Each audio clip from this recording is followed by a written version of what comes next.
Muy buenos días.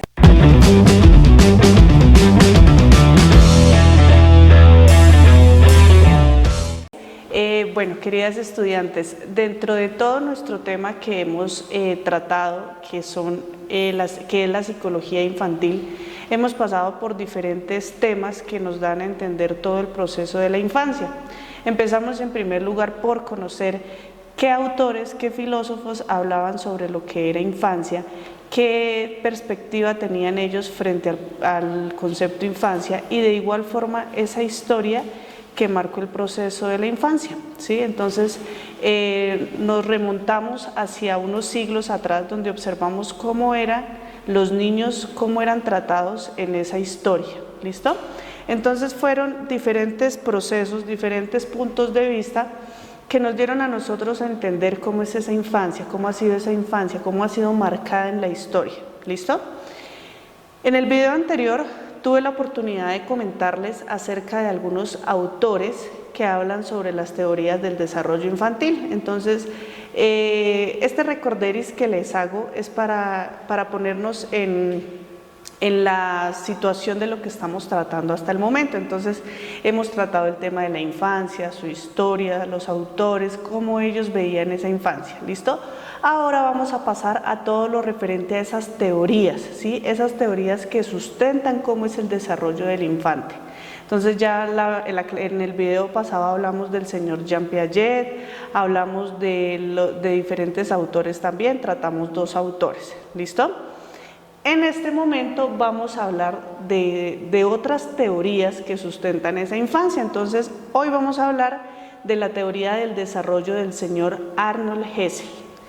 Él es el señor Arnold Hessel. Vamos a ver qué habla acerca de la infancia, cómo él veía la infancia, ¿listo? Entonces la teoría de él comprende o trata de que él estudia la influencia del desarrollo en la personalidad, cómo ese desarrollo ejerce peso sobre la personalidad del niño, ¿listo? Y cómo esa personalidad nos va formando la conducta de los niños. Eso es lo que habla la teoría del señor Arnold Hessel. El diagnóstico se lleva a cabo mediante diferentes campos de conducta, es decir, observando cómo los niños se desarrollan en el medio que les rodea y cuál es su conducta, cuál es la conducta que ejerce esas situaciones que ellos observan de su alrededor. ¿Listo? Y pues estos son representativos en los diferentes aspectos del crecimiento. El señor Arnold Hessel nos dividía esa teoría en 4 conductas, nos hablaba de la parte motriz, de la parte adaptativa, de la parte social y de la parte del lenguaje, que son como las 4 conductas que nos lleva a observar a nosotros todo el proceso del desarrollo de los infantes. ¿Listo? Bueno, para centrarnos y conocer quién era Arnold Hessel, el señor Arnold Hessel fue un psicólogo y pediatra estadounidense, ¿listo? Él su trabajo lo estableció en las pautas de conductas seguidas en el desarrollo infantil. Nació en Alma, Wisconsin y se educó en la Universidad del Estado Clark y Yale, ¿listo? Fue nombrado profesor de esta última en 1911 y allí funda la Clínica de Desarrollo Infantil de Medicina de Yale que él dirigió, ¿listo? Entonces esto es un poco de la autobiografía del señor Arnold Hessel. Fue asesor de investigaciones en el Instituto Hessel de Desarrollo del Niño, esto en el año 1950 hasta el año 1958. Y junto a algunos ayudantes de él, junto a algunas personas de su equipo de trabajo, observó a cientos de niños y ello le permitió acumular, ello le permitió adquirir información que le llevó a darse cuenta cómo era la formación descriptiva de la psicología infantil. Entonces, mediante la observación de diferentes niños es donde él basa todos sus estudios. Vamos a hablar un poco de esa teoría del desarrollo. Ya hablamos que la teoría de él va enfocada hacia el cómo observa la conducta de los niños, cómo esa conducta marca su desarrollo, ¿listo? Pero entonces vamos a extendernos un poco más en el tema. El señor Arnold Hessel se dedicó especialmente a estudiar la interacción que había entre el desarrollo físico y el desarrollo mental de los niños. Ahí estuvo basado su teoría. Y concluía que se producía una secuencia definida, es decir, él decía que el desarrollo físico y el desarrollo mental iban muy de la mano. Y Hessel sostenía que cada niño es único, cada niño era único, era irrepetible, y es así. Dice él que cada niño es marcado con un código genético individual y de ahí se da la herencia de la capacidad que los niños tienen para aprender. Entonces él basaba esa teoría en que dependía mucho de la parte genética de los niños, de la parte de herencia genética de los padres, ese proceso de aprender. La teoría de Hessel es biológica y considera que el aprendizaje de los niños depende de la biología y de la fisiología y del desarrollo que hay entre estos dos aspectos, la biología y la fisiología. Es decir, él decía que si un niño no aprendía era porque de pronto su herencia genética había ese inconveniente o había esa dificultad de aprendizaje en los padres y era heredada a los niños. De pronto tendrá un poco de razón si nosotros observamos algunos procesos de aprendizaje en los niños de pronto que son un poco, que su proceso es un poco más, tenemos que estar un poco más ahí con ellos en su proceso de aprendizaje. No quiere decir que los niños no sepan o que no puedan aprender, sino que su proceso de aprendizaje tiene que ser un poco más de cuidado, por decirlo de esta forma. Hessel también realiza una descripción de normativas por edad, divide por edad a los niños y construye que su teoría del desarrollo va desde el concepto de crecimiento y de la maduración, ¿sí? Entonces, como ustedes se pueden dar cuenta, en todo lo que hemos hablado hasta el momento de la teoría de Hessel, nos habla de que él se enfoca mucho hacia la parte biológica, que él se enfoca mucho hacia la parte del crecimiento, del desarrollo de los niños, que él dice que la herencia tiene una gran influencia frente al desarrollo de los niños. ¿Listo?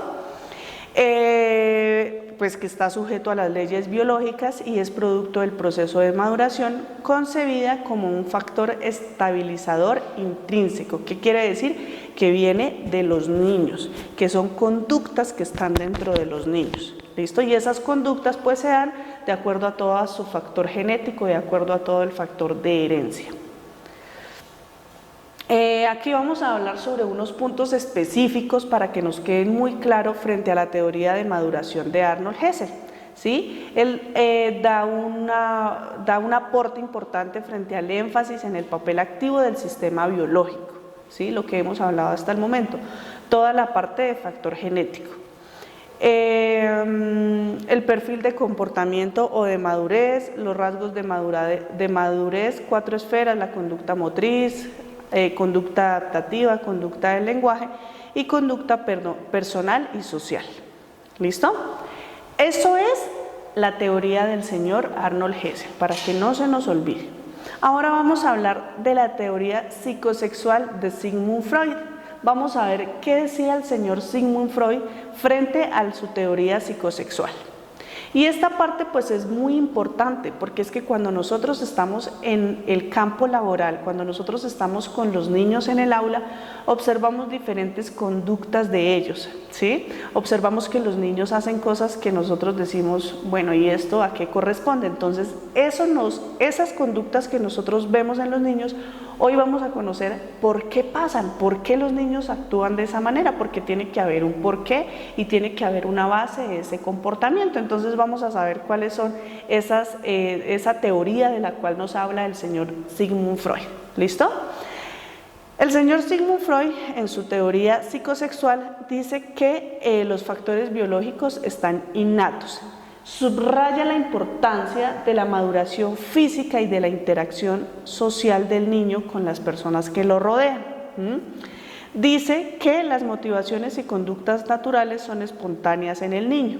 Según Freud, el hombre nace con varios grupos distintos. ¿Listo? Entonces tiene el instinto de autopreservación que se da por la respiración e ingestión de alimentos, entre otros. También tiene ese instinto de satisfacción sexual, y ese instinto de satisfacción sexual se da no solo entendido con la relación de actividad sexual como tal, sino con todo lo que le genere placer al niño. Entonces es ahí donde observamos esas conductas en los niños, que nosotros a veces en nuestra mente, que ya pues tenemos muchas cosas frente al proceso que hemos vivido, creemos que es algo malo, ¿sí? Es malo hasta el momento en que nosotros no le expliquemos al niño las cosas. Nosotros debemos hablarles a los niños las cosas como son, ¿listo? Para que ellos las puedan entender y su curiosidad no los lleve a ir más allá de lo que no es, ¿listo? Bueno, vamos a ver qué es el desarrollo psicosexual del niño. Sigmund Freud lo llamó desarrollo psicosexual a las etapas de desarrollo, debido a que él les asigna un papel fundamental a los instintos sexuales y a la formación de desarrollo de la sexualidad, particularmente en la etapa de la infancia y en la etapa pues, de la niñez. ¿Listo? La teoría psicosexual de Sigmund Freud se compone de 4 etapas. Esas etapas tratan del desarrollo de la personalidad y de las áreas específicas del cuerpo, desde el nacimiento hasta la pubertad. ¿Listo? Y atraviesan un periodo de mucha susceptibilidad o de mucha sensibilidad fisiológica, conocidas como zonas erógenas. Entonces, él nos habla de la etapa oral, de la etapa anal, de la etapa fálica y de la etapa genital. Ya les voy a explicar esas etapas en qué edades están comprendidas. ¿Listo? Entonces, acá en este cuadro encontramos un poco explicado con los dibujos cuáles son esas edades en las que comprenden cada etapa. Entonces encontramos que la etapa oral se da de los 0 al primer año de vida. Esto ocurre porque el niño tiene ese contacto por su boquita con el seno de la mamita, con llevarse el dedo a la boca. Entonces todo eso le genera al niño cierto placer, por decirlo de esta forma, y esto está comprendido dentro de su etapa psicosexual, dentro de las etapas psicosexuales de Sigmund Freud. Encontramos la etapa anal del primer año de vida a los 3 años. Entonces es cuando el niño ellos sienten placer al ir al baño, ¿sí? Al hacer del cuerpo, entonces sienten un tipo de placer de esa forma. ¿Listo? Encontramos la etapa fálica de los 3 a los 6 años. En esta etapa está la etapa del descubrimiento del niño. Ellos quieren ver cómo es su cuerpo y aparte ven cómo es el cuerpo de su sexo opuesto. Entonces, por eso es que encontramos muchos niños dentro de las aulas de clase que ellos están en ese proceso de descubrir. Y ahí es donde entra a jugar un papel fundamental el docente. Un papel fundamental ustedes. ¿Por qué? Porque ustedes son las que tienen que llevar a ese conocimiento de una forma sana, tranquila, sin hacerles ver que es algo malo, sino que es algo normal de nuestro cuerpo. ¿Listo? Encontramos el periodo de latencia, que se da de los 6 a los 11 años. En este periodo, como su nombre lo dice, es como que queda quieto ese proceso. ¿Listo? Y la parte genital de los 11 a los 15 años. Bueno, aquí está la diapositiva de lo que les estaba explicando anteriormente, las etapas del desarrollo psicosexual según el señor Sigmund Freud. La oral, que va de los 0 al año, en otras partes lo pueden encontrar hasta el año y medio, pero pues está específicamente hacia esa edad. ¿Qué es lo que les digo? Se relaciona con la parte de la boca, en la parte anal, se relaciona con el control de esfínteres, que va del año y medio a los 3 años, ¿listo? Que es como ustedes saben cuando los niños aprenden o empiezan a hacer su control de esfínteres. En la parte fálica de los 3 a los 6 años se relaciona con la manipulación de los genitales y la orientación sexual. Y en la latencia está en las pulsiones que están como dormidas, es un periodo de latencia, en ese periodo de los 6 a los 11 años. Y en la parte genital de los 12 años hacia los 15 años más o menos, los cambios biológicos de la pubertad y reaparecen de nuevo esos impulsos sexuales en los niños o ya en los adolescentes, en los niños pues con una edad más avanzada. ¿Listo? Nos falta otra teoría que me gustaría que habláramos también sobre la teoría psicosocial del señor Erik Erikson. ¿listo? Y él divide su teoría del desarrollo psicosexual en 8 partes. Vamos a conocer esas 8 partes, cuáles son. Entonces, él hace como un proceso desde que el niño nace hasta ya la parte de la vejez. Y en esa parte, él lo define desde diferentes puntos de vista y con diferentes nombres, ¿listo? ¿Qué es la teoría psicosocial del señor Erik Erikson? En 1950, este señor, un estadounidense, psicoanalista, propone la teoría de las 8 edades del hombre, que marca las bases de la psicología evolutiva, y en ella argumenta que desde el nacimiento hasta la vejez pasamos por 8 conflictos que permiten el desarrollo psicosocial y personal. ¿Listo? Para que no se nos olvide esa parte. Entonces, en ese dibujito encontramos desde que el niño está pequeñito hasta que llega a la vejez. Él dice que pasamos por 8 conflictos durante esas etapas de la vida. El señor Erik Erikson dice que la teoría se basa a partir de la interpretación de estas fases. ¿Listo? Y esas fases son las fases psicosexuales del señor Sigmund Freud, en las que enfatizó los aspectos sociales de cada una de ellas en 4 aspectos principales. En esta parte, pues, lo que nos dice acá es que el señor Erik Erikson basa también su teoría frente a la teoría del señor Sigmund Freud, frente a la teoría psicosexual del señor Sigmund Freud. ¿Listo?